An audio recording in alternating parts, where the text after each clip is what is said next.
Welcome to the Jeremy and Andy Talk Movies podcast. I'm Jeremy. I'm Andy, a.k.a. Smoke. Ooh, and I guess that makes me stack. That makes you stack. I'll take it. Yeah. There really isn't a bad option there. No, it's a compliment. Yeah. So this week, we got a new original Yeah. horror, thriller, adventure. I don't know what you want to classify this as. We'll get into that more, I'm sure, Right. later. Movie from writer-director Ryan Coogler. Yeah. And the movie is called Sinners. And Sinners is, kind of the rough summary of it.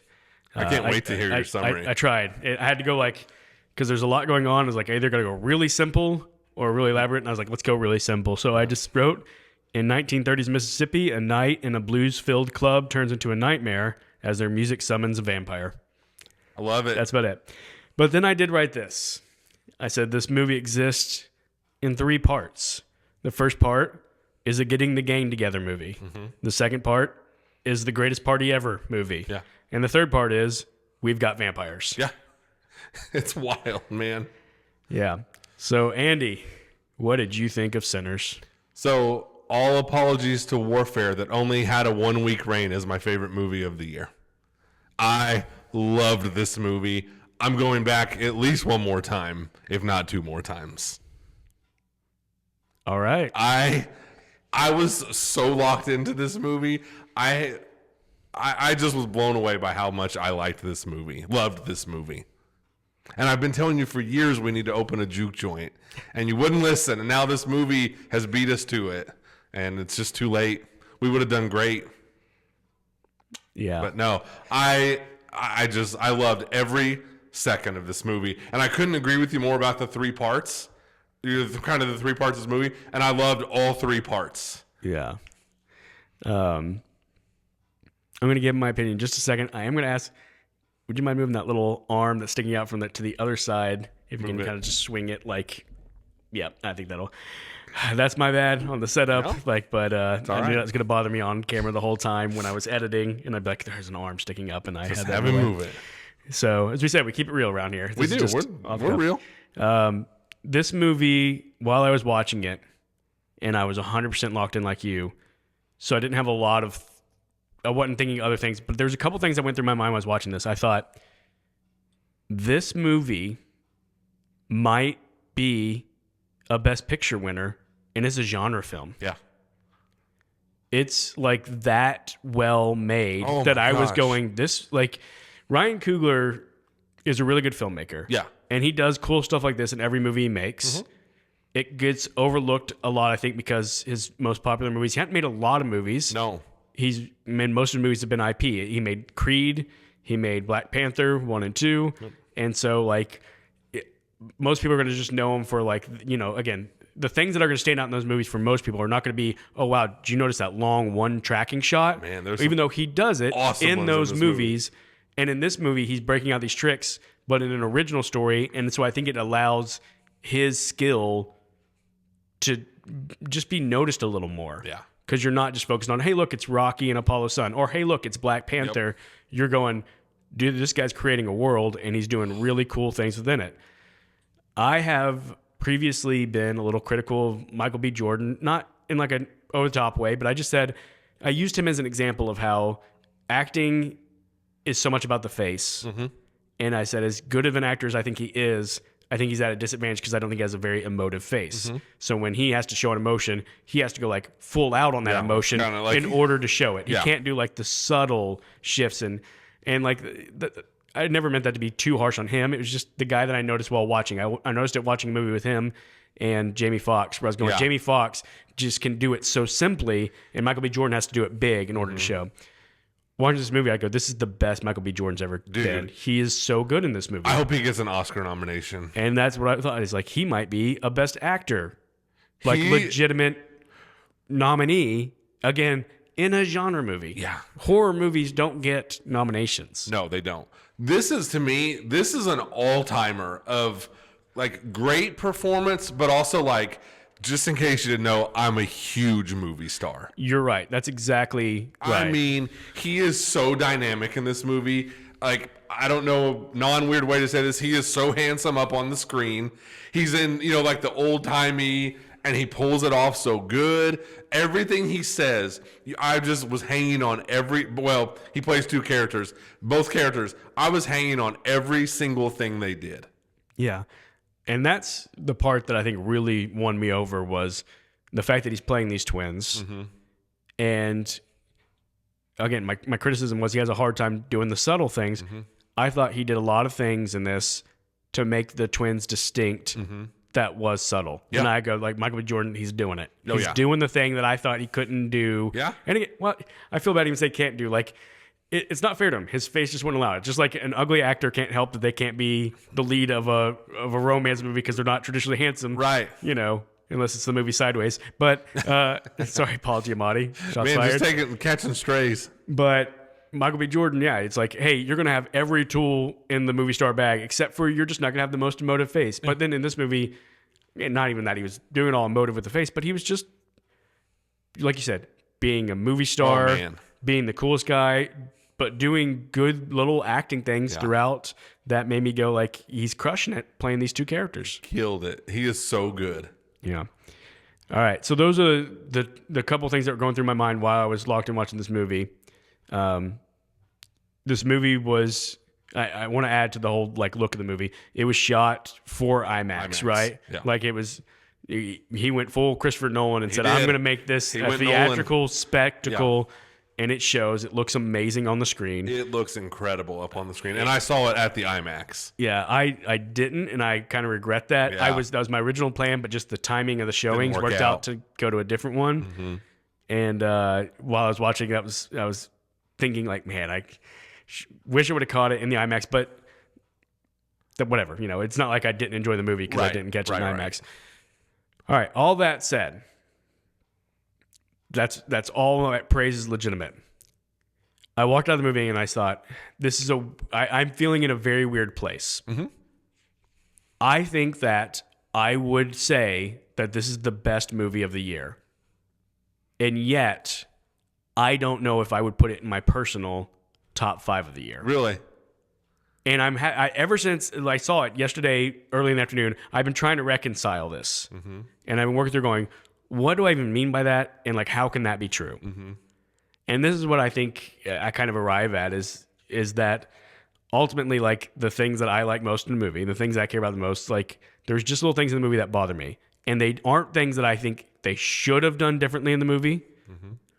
Although I would have done them differently. It's not, sometimes you watch a movie and go, they just should have done it differently. Yeah. Sometimes you watch a movie and go, they just went this way and I would have gone this way. Yeah. And that's the way it is. And there's some of that. And, like what I think I ultimately arrived on is I was like, the part that I was most into was the first part of the movie, the getting the gang together. Dude, I loved the first part. I would watch a whole movie and just about that. I think that's the part that kind of bothers me is like, I think the worst stuff in the movie was the vampire stuff. And it's the note you end on. And I'm like, it really got to the point, like, I'm shocked to say this because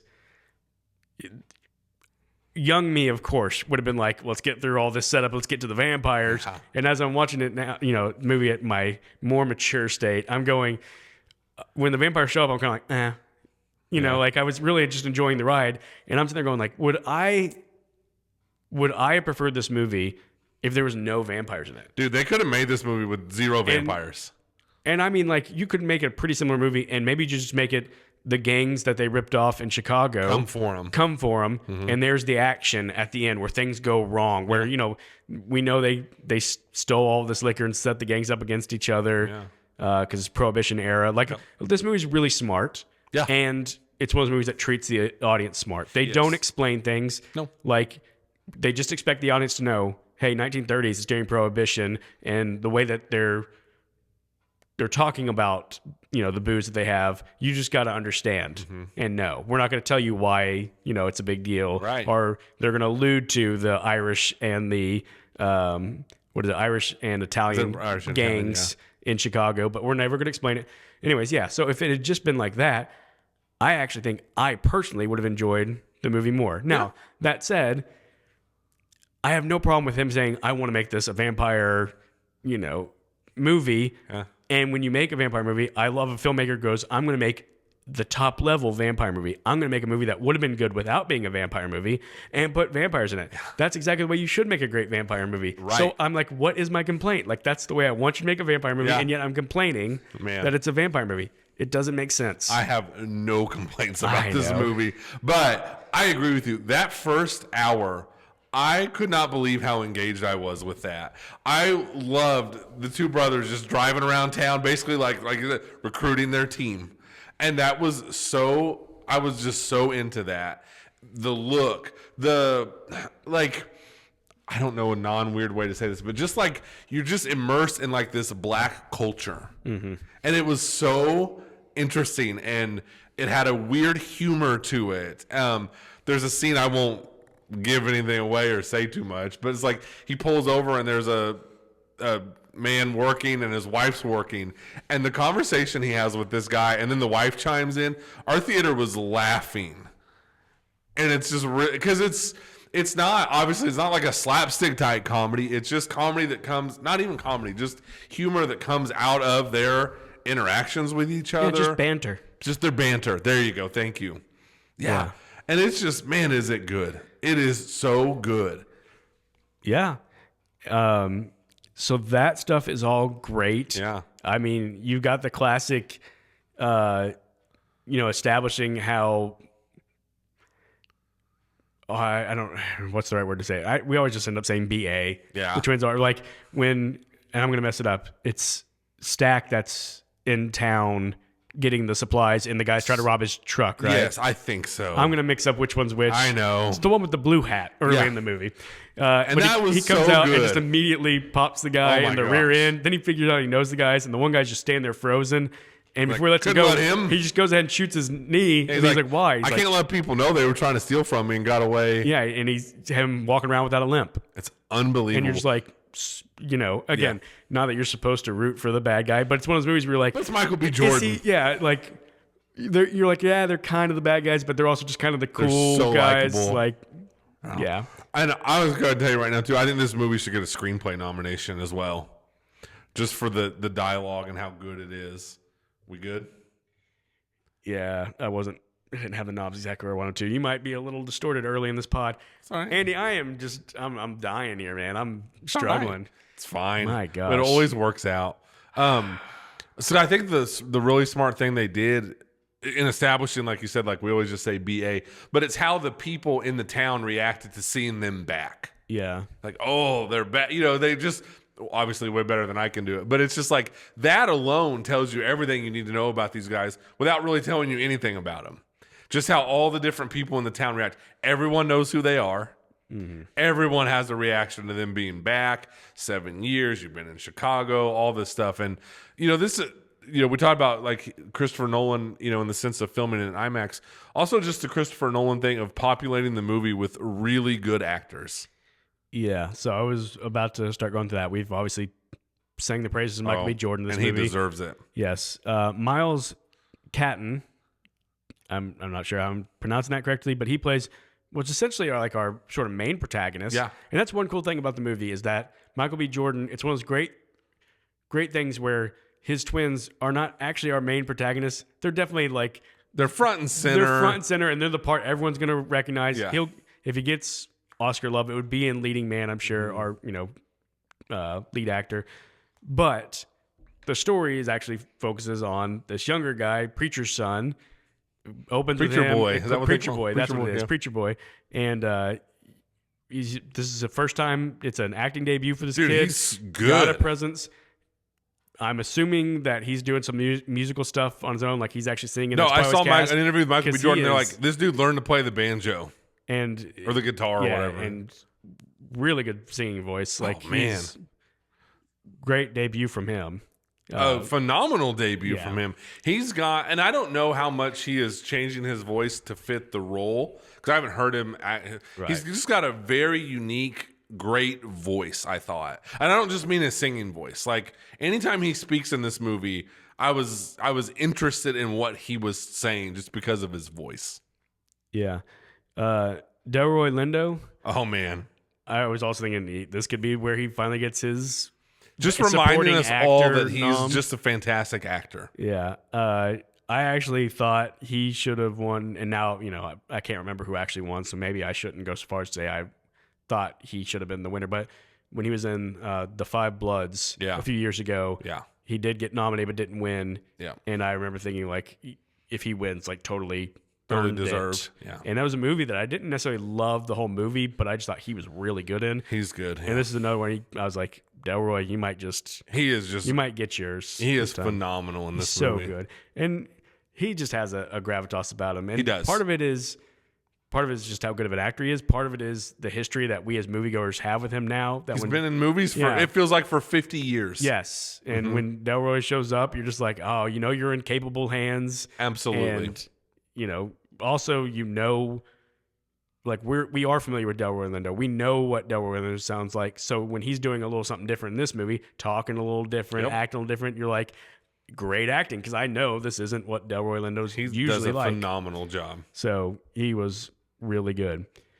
Our villain, played by Jack O'Connell, who Jack O'Connell is, he's become like the ultimate. I feel like I know this guy. I look him up on IMDb and go, oh yeah, Jack O'Connell, yeah. Like every role he's ever been in, I've never recognized him immediately and said Jack O'Connell. Right. But I've always looked him up and gone, oh yeah, I know Jack O'Connell. I know that guy. Jack O'Connell, who is, it does seem like he was made up to look exactly like Ramsay Bolton from Game of Thrones. Right. Literally most of the movie, I thought, this is the Ramsay Bolton from Game of Thrones guy, right? And then afterwards, like, oh no, it's Jack O'Connell, just dressed up like that guy. Good job. He really does not have a lot of screen time. No. But I thought he did a good job. He did. It's just a weird part, though. It's a really weird part. No, don't get me wrong. This is a strange movie. Yeah. It's odd. Yeah. But that just when done right, the odd aspect of a movie can raise it to me, and that's what it did here. Yeah. I mean, we could just go through the whole cast. There was not one off note in the cast. No, I thought even the small parts, everyone delivered.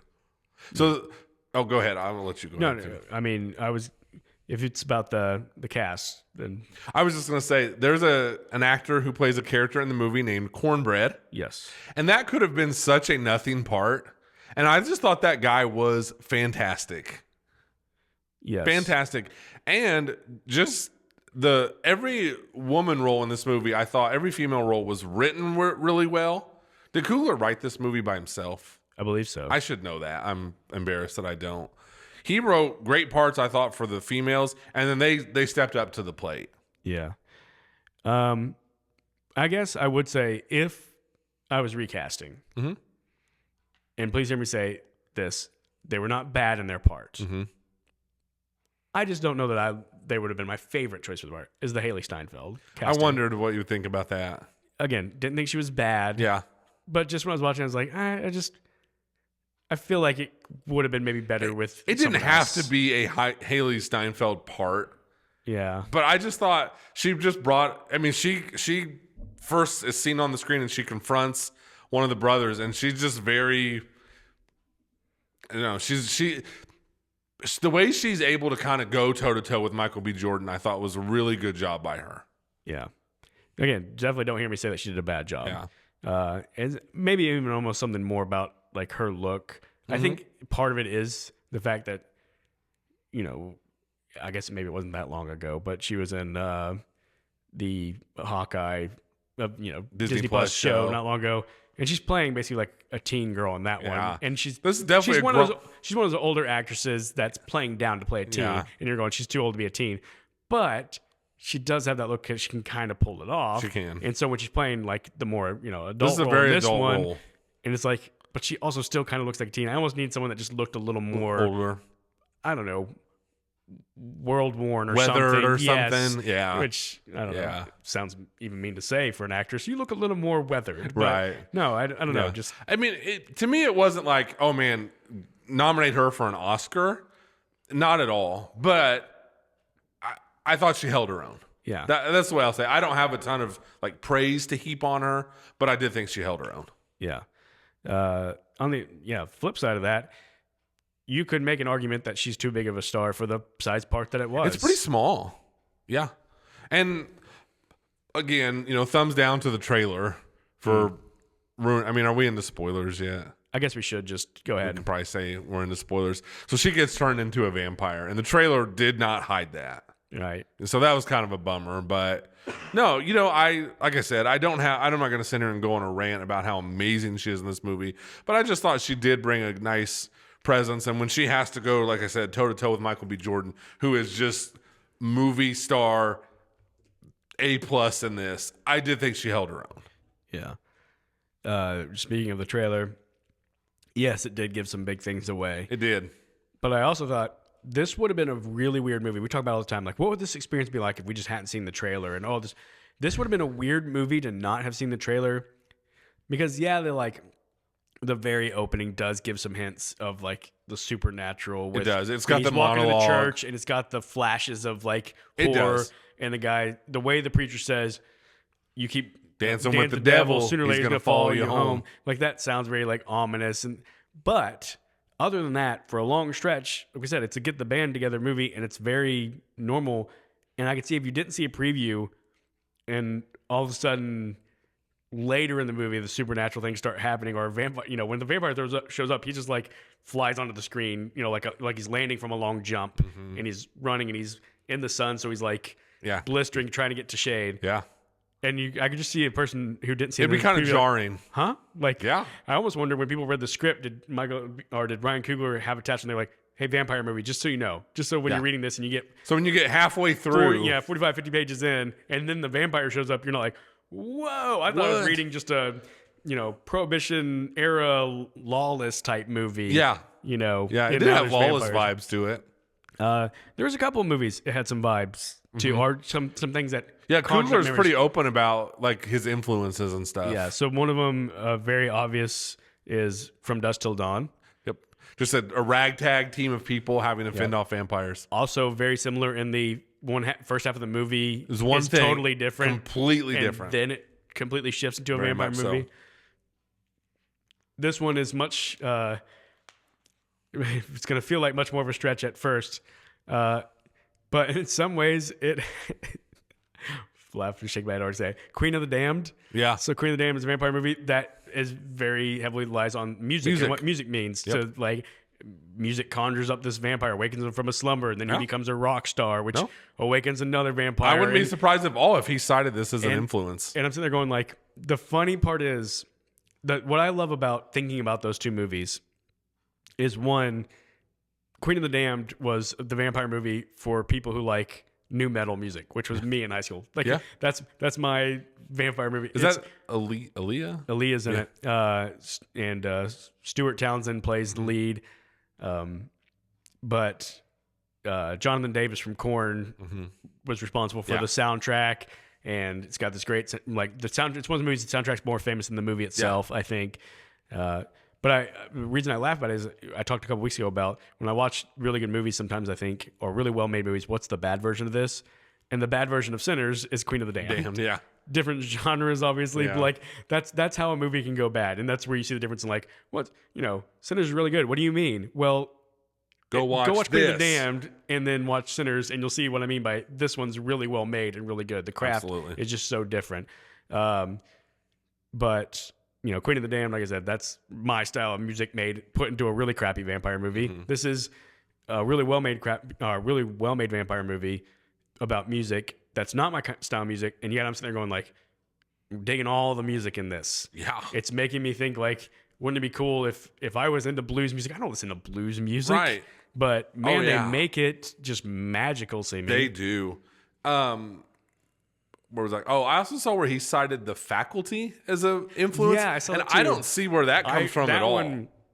Me too. I was like, I just don't see it. I mean, I'm not questioning Ryan Coogler, but I was like, man, I don't see where. From Dusk Till Dawn is obvious. Yeah. I mean, if he would, I would have thought he would have said something like "Oh brother, where art thou?" or something. Yeah. I did not see The Faculty in this at all, but. Yeah, which granted, like I've seen The Faculty, but it's been since 98 or whenever it came out. 98, I think. Yeah. So I have barely any memory of it. Me too. I don't remember it being good, but whatever. Yeah. So going back to the movie in three parts, the getting the gang together. We talked about so great. The greatest party ever being the second stretch. I love to talk about this. I saw a tweet tweet. I guess it was a tweet, something on social media where somebody said something referenced, anybody who's seen Sinners knows like Coogler should be getting all this praise, even if it was just for that one sequence. And those of you who've seen know that sequence I'm talking about. So I'm watching the movie just kind of like, I wonder if I'll recognize it when I see the sequence. Then the sequence happens and I go, okay, like this is unreal filmmaking in this sequence. That is, I always hate, it's like you never want to do hyperbole on camera, but that was one of the all-time like just coolest 4 minutes I've ever seen in a movie. Yeah. I really believe that. It's unbelievable. And at first I was like, what? Yeah. So this is where I go back to like, maybe I do think it's probably the best movie that's come out this year. Yeah. And not my top 5 is because I watch that and go, I am blown away by this. I'm so impressed with this. I want to talk about this. I think this is the type of thing of why it should be a Best Picture nominee.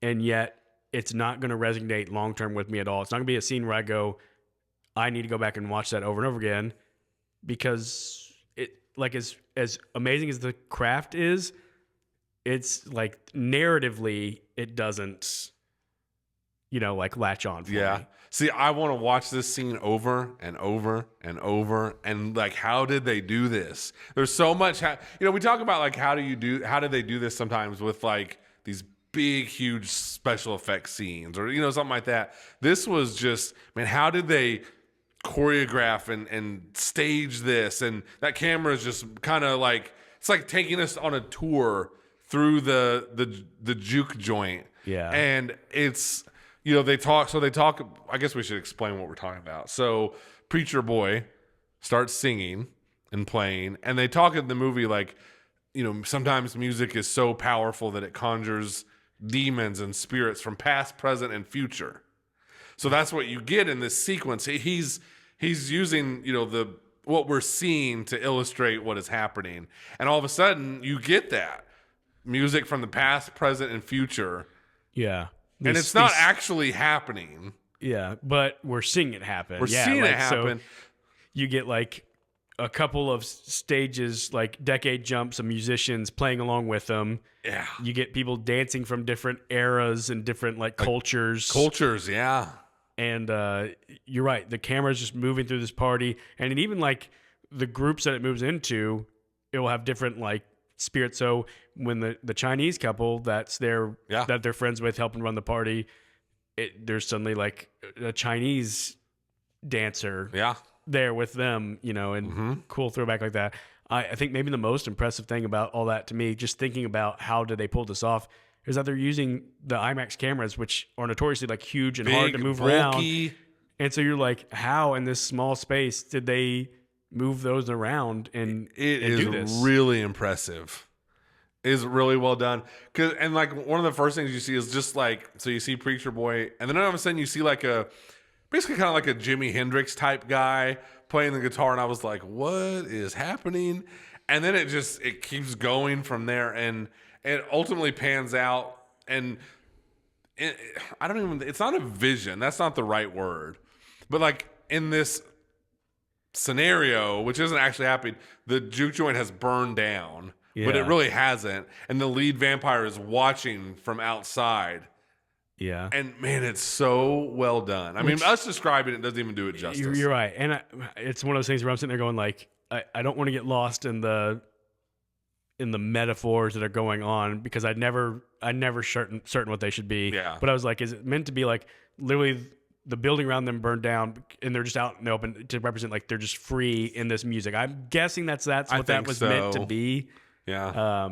But and it works because it works on that kind of like deeper level if that's what you wanted to, and it also just works on the this looks amazing level. Yeah. Yeah.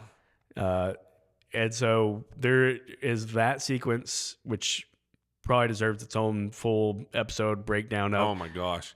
But just every musical bit that they do. Mm-hmm. I mean, then the one girl sings and they're doing the stomping while they sing, and that was something so about cool. that is just amazing cool. It's so when you're cool. watching it, and you just go like, I'll never be at a party where things are just as cool as that. Oh my gosh. Just and like I don't drink yeah. alcohol, but everything in that building, the food, the drink, like the smoking. I don't smoke either. I don't want to smoke. It all looks, I don't know if cool's the right word, but they just make it look appealing, I guess. And all the actors, like, that's what I mean too. Like, sometimes good acting isn't like I gave this big speech and stuff. It's just like I so effortlessly fit into this role. Yeah. And I'm so convincing, whether it's, you know, like the girl who's singing and stomping, like, you know, she embodies that so well. Yeah. Yeah. And then we get to part 3. We've got vampires. Yeah. It almost feels a little rushed. I mean, They really, really draw it out. The movie's how long? It's like just over 2 hours, I It's think. like 2 hours and like, isn't it like 2:20? 2:17 is what it's listed at on IMDb. Yeah. So, yeah. And it feels like we probably have an hour and a half before the vampiring really starts happening. Oh, yeah. Easily. Yeah, they really, really draw that out. Which, you know, okay. Yeah, like, it's again, fine. my favorite parts were before the vampires show up, so I'm not complaining. Yeah. But when the vampires show up, again, I was enthralled the whole time. I don't want to make it sound like I started going, oh, this is bad or anything like that. Mm-hmm. But just as I'm kind of like, as it's happening, I'm looking back, I'm going, okay, like, it felt like we got up to the vampire stuff and Coogler didn't have the best ideas for that. Mm-hmm. Like, all his best ideas were leading up to that point, and then he wanted to make a vampire movie. And it looked cool, but like, I'm sitting there going like, what's the like cool thing he did with vampires, or like the clever, you know, like setup or the character interaction that, and when it came to that, I didn't love any of the stuff, you know, and you kind of get the, like, the main protagonist learn that vampires are outside. They can't get inside because they have to be invited in, but they're being stalked. And I'm like, the whole tension, one by one, we get picked off, or, you know, things happen. It just never really paid off for me. Yeah. I think I liked all the vampire stuff so much just because I was just so invested. So I agree with you. I don't know that it all landed, and it kind of felt like they were like, oh yeah, we have to do vampires. And that did feel like it went a little quick, but I think it was just so good up to that point that I was just happy to continue the ride. Now, something I love that they did, like, he cites like From Dusk Till Dawn as an influence. Well, From Dusk Till Dawn is purposely supposed to be very over the top, and these vampires are literally just doing anything they want. I love that they really stuck with they cannot come in until they are invited in. And I thought he got some good, I don't even know if tension's the right word, but just like some good scenes out of that. So like the character I was talking about earlier, Cornbread, he leaves to go use the bathroom.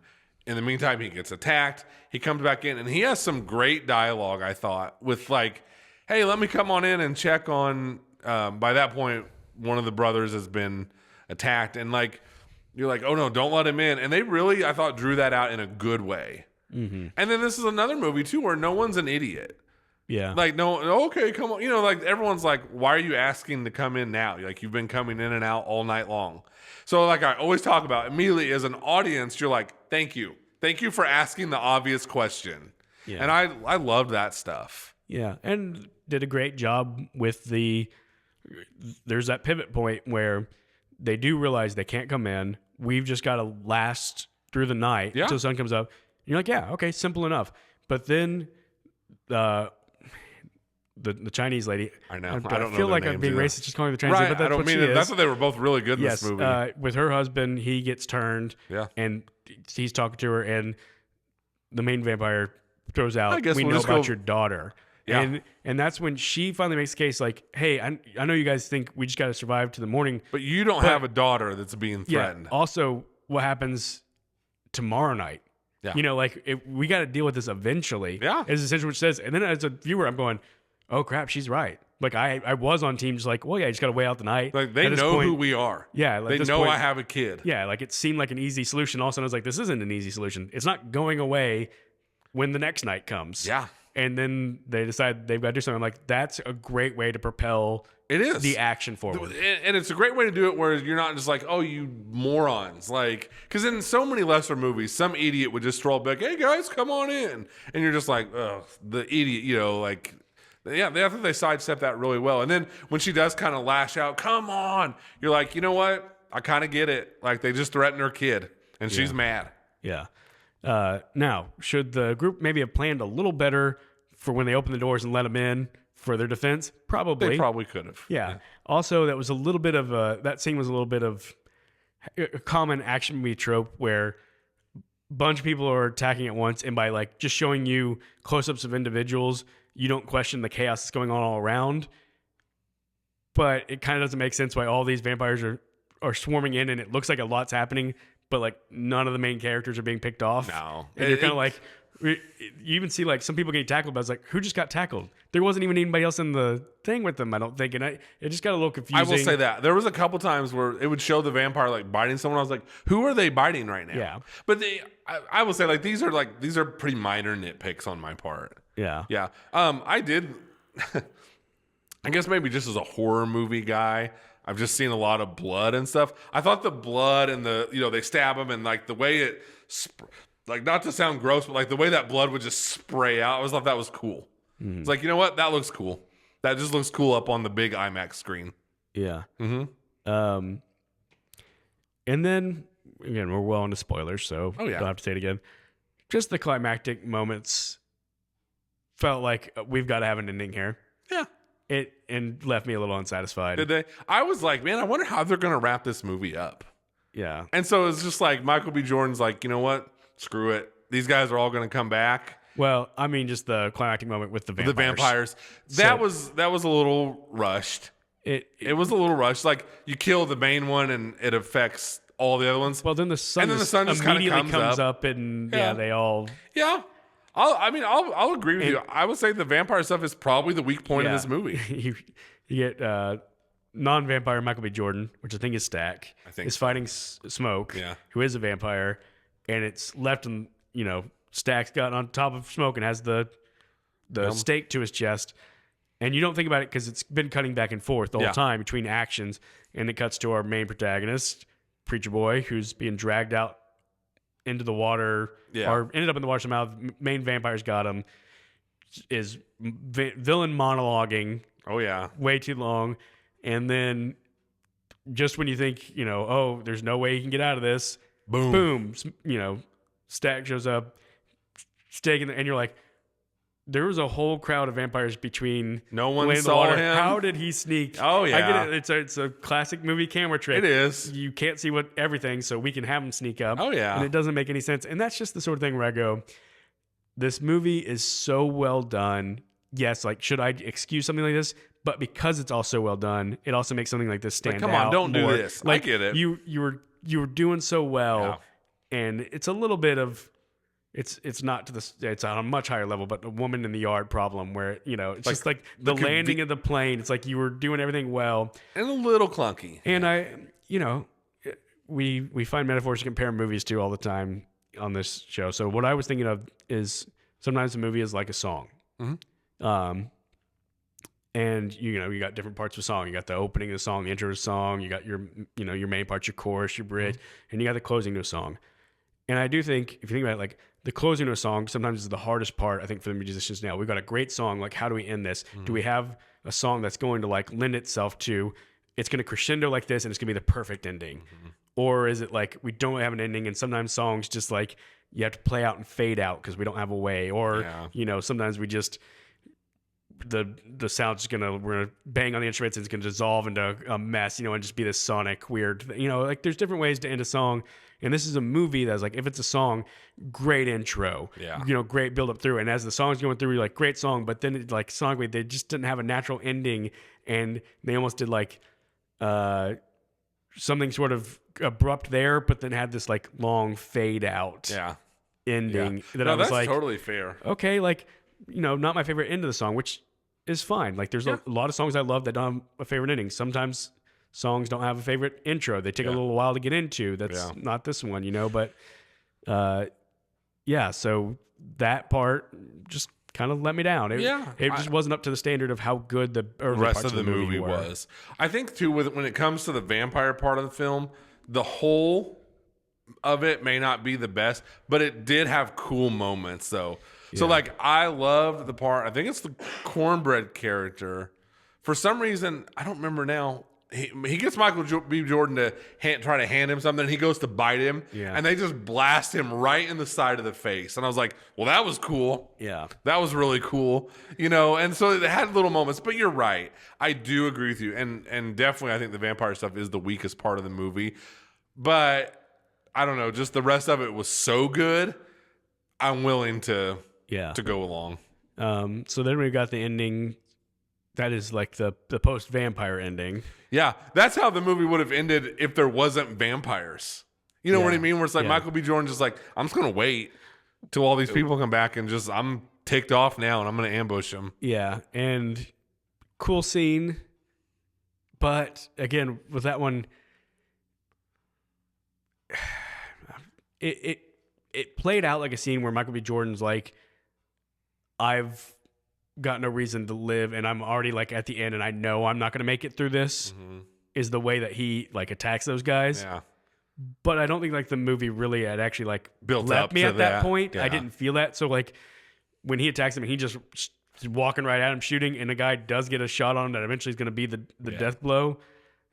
I'm like, well, that was dumb, dude. Why didn't you just not do that? Yeah. And it's like, I think you're supposed to make me think that like he's reached, it's over for me anyways. Yeah.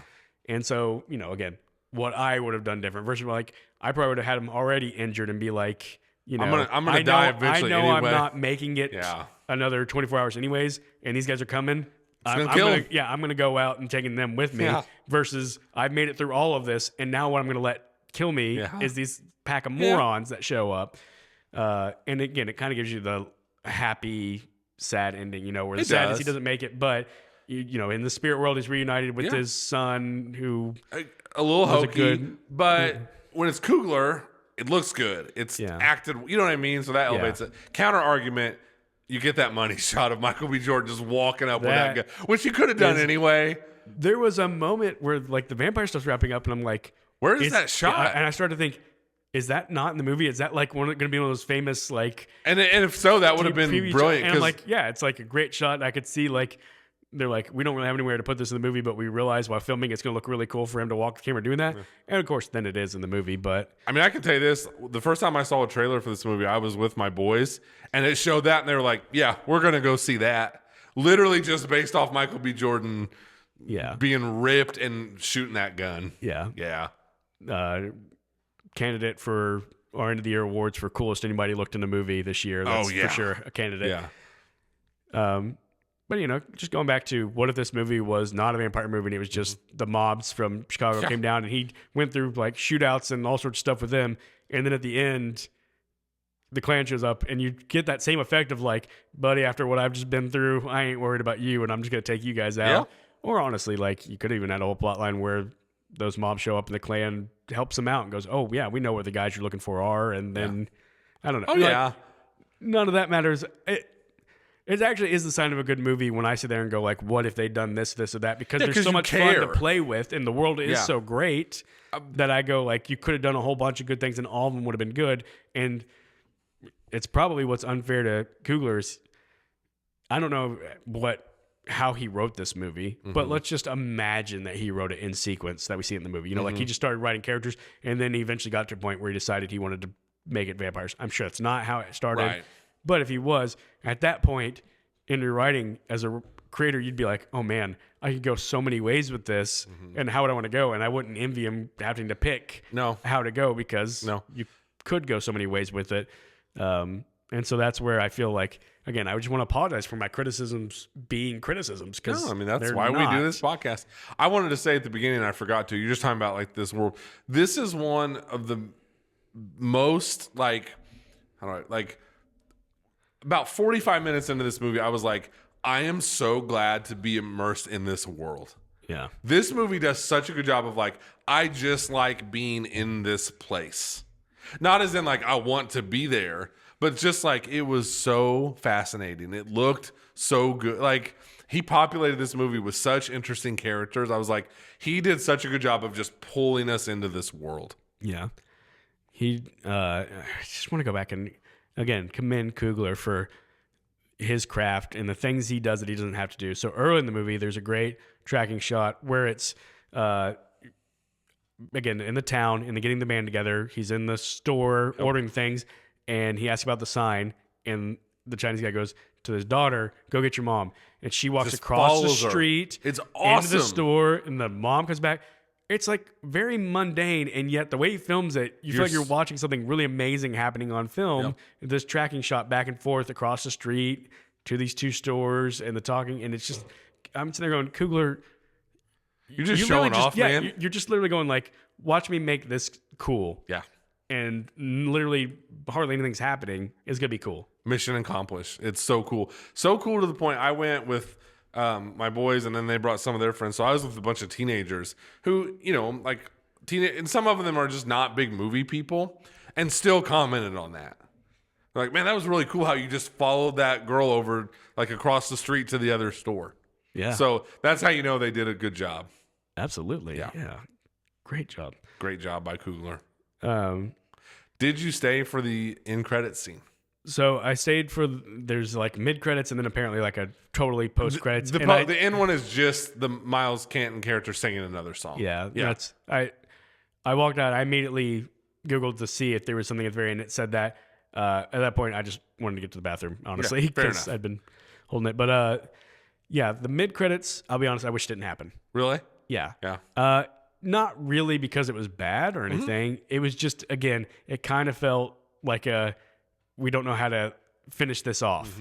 And so we just have too many ideas and we like them all. And so we want to make sure we get having them a all hard time. in. Yeah. You know, that's it. It feels like my t-shirt drawer. It's just a little overstuffed. And every time I try to clean it out, there's too many I don't want to get rid of. Yeah. And then I go, well, I didn't accomplish my task of making this a neatly organized drawer because I'm still stuffing too much in there. And that's what it felt like to My me. biggest thought to me was like, only Michael B. Jordan could still look cool in this ridiculous look he has, because it's 1992 and he's full out like kid and play almost, you know, and it's like he still looks cool. The one thing I absolutely loved about that mid-credit scene is that conversation of, you know what, like, and I'm paraphrasing, it was like, before the sun went down, that was the best day of my life. Yeah. I was like, oh man, that's really good stuff. Like, I don't know if it's like emotional, that's the right word, but that carried some weight. And then the Michael B. Jordan character shoots back with like, I don't remember what he says, but basically like, yeah, me too.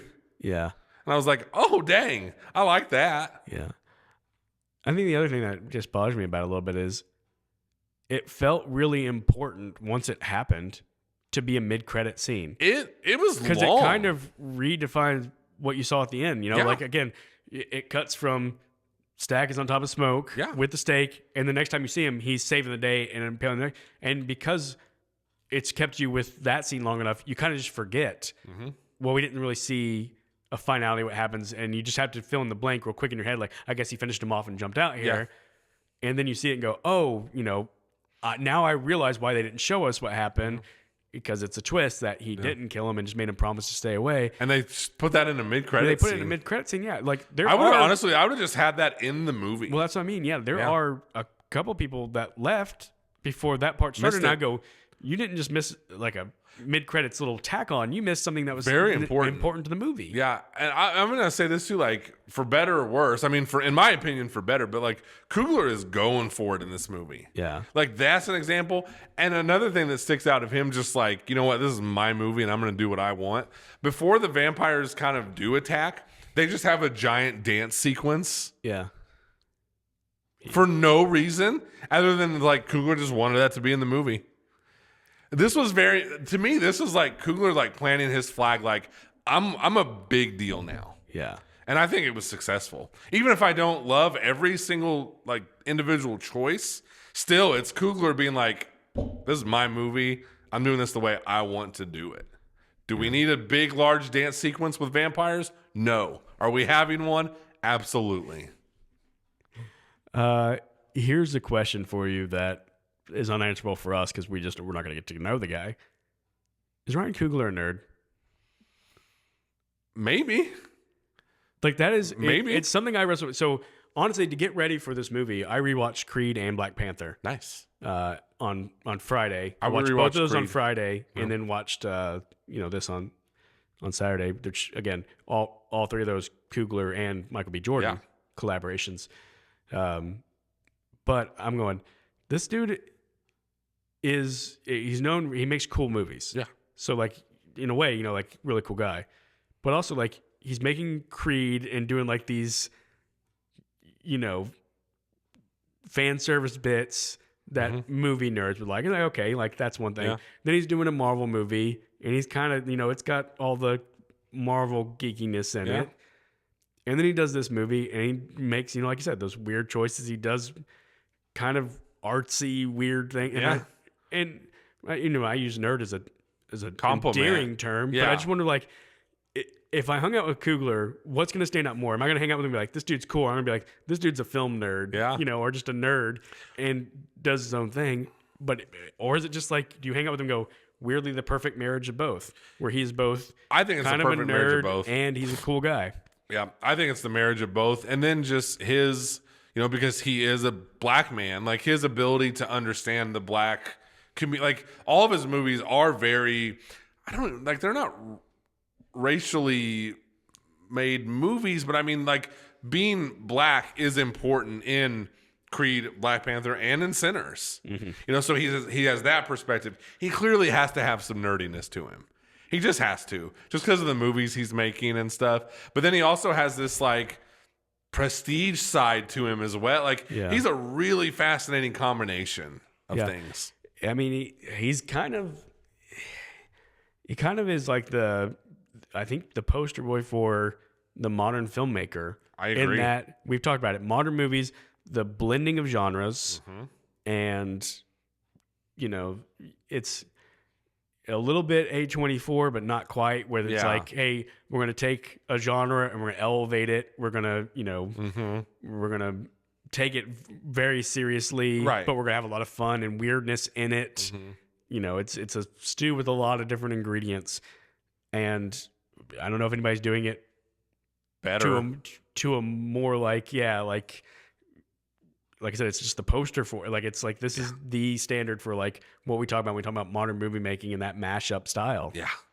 And this like this movie got over and I was like, wow, you know, like this was a lot. It was a lot of combination of things.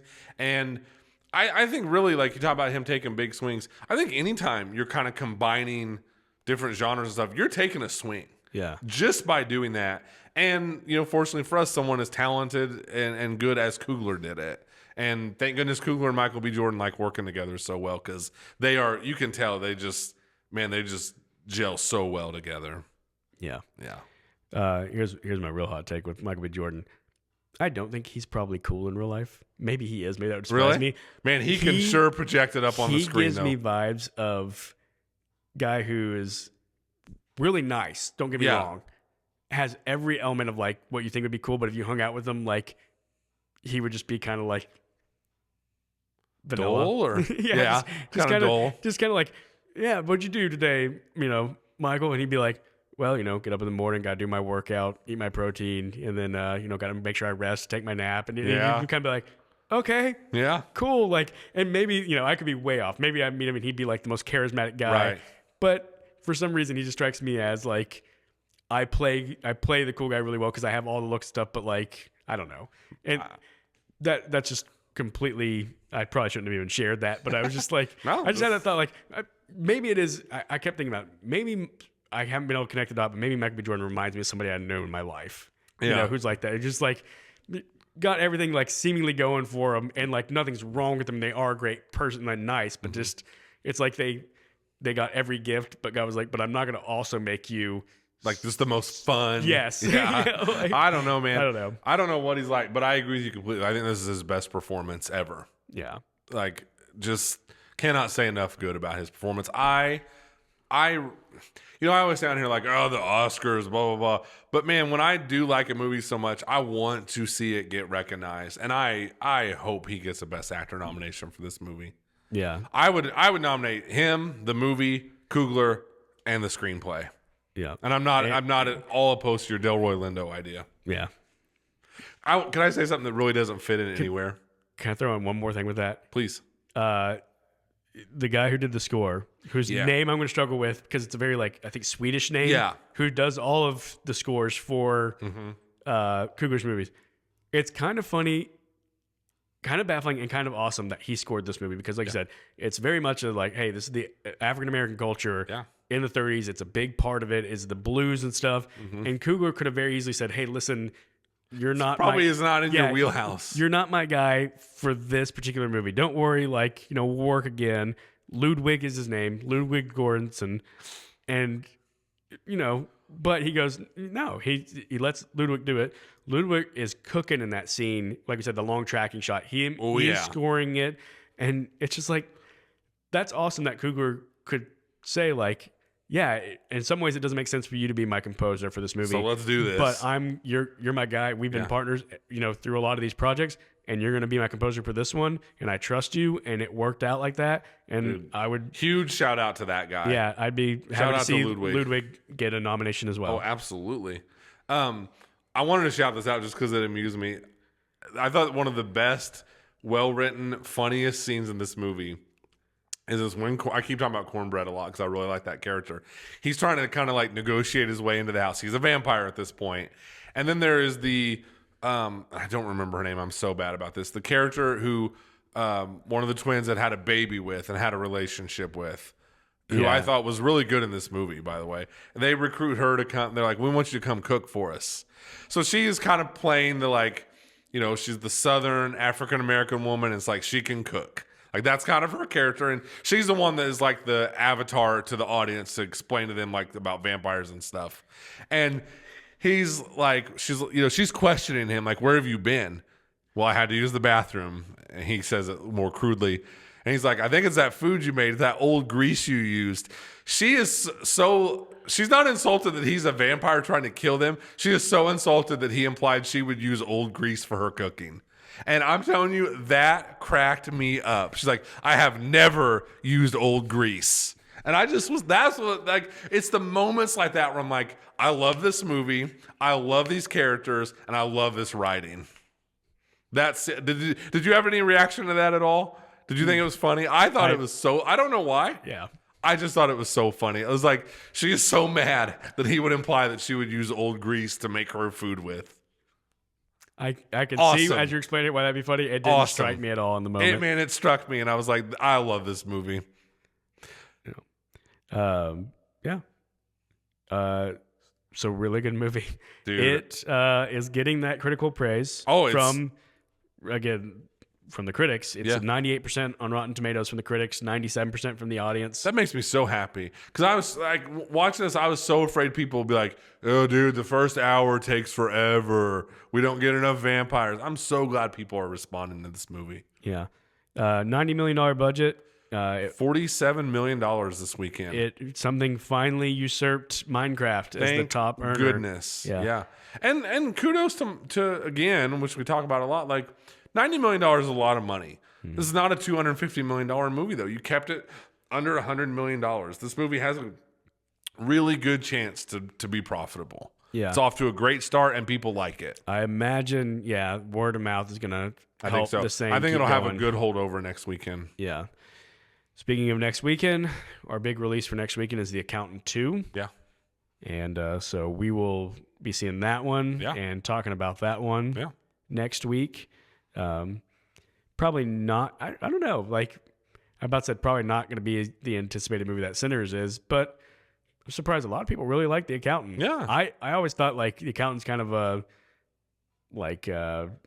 almost guilty pleasure movie for me. I don't think this movie did very well or anything, but I like The Accountant. But as The Accountant 2 is coming out, I'm surprised how many people are like, yeah, The Accountant, the sequel for that coming out. Looks pretty fun. Looks cool. So I like Ben Affleck. So always glad when he just gets to kind of cook up on screen. Yeah. And so I'll be looking forward to that one as well. In the meantime, this is going to be our first week in a couple weeks where we've only got one episode coming out. Sorry.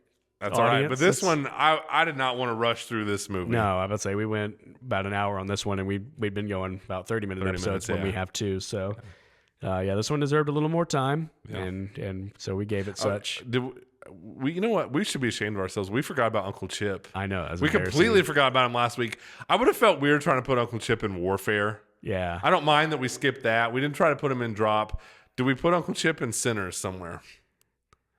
Well, the scary thing is, there's not a lot of flattering places to put the white guy in there. I just thought the funniest thing would just be like if like the vampires are like attacking or whatever, and Uncle Chip just innocently rolls up like, hey, so you have some food and some liquor. That would be the funniest use of Uncle Chip. And he's just oblivious to any vampire activity. That guy just wants a drink at this bar. Yeah. That or, maybe during the epic long tracking shot somewhere, Uncle Chip's just dancing in the crowd. Dancing. And it leaves the audience to wonder, like, whose spirit connected to that one? That would be so funny. And even like if one of the characters just kind of like gives a weird glance over, like little double take, like that. Like of all the stuff happening here, this is what's causing me to do a double take. Yeah, that would be funny. Yeah. And then when it zooms out and shows the three vampires watching, the main vampire just goes, "Is that Chip?" Yeah. It's like, what is Chip doing here? Like, I told him, like, leave us alone. That would be so funny. Yeah. Yeah. Then I didn't want to forget about Uncle Chip. Yeah. Also, almost forgot to do my favorite bit of trivia. Yeah. This trivia was that based on one of the things the bad vampire said. This goes back to the movie not explaining things and just kind of saying you'll have to understand the reference or not.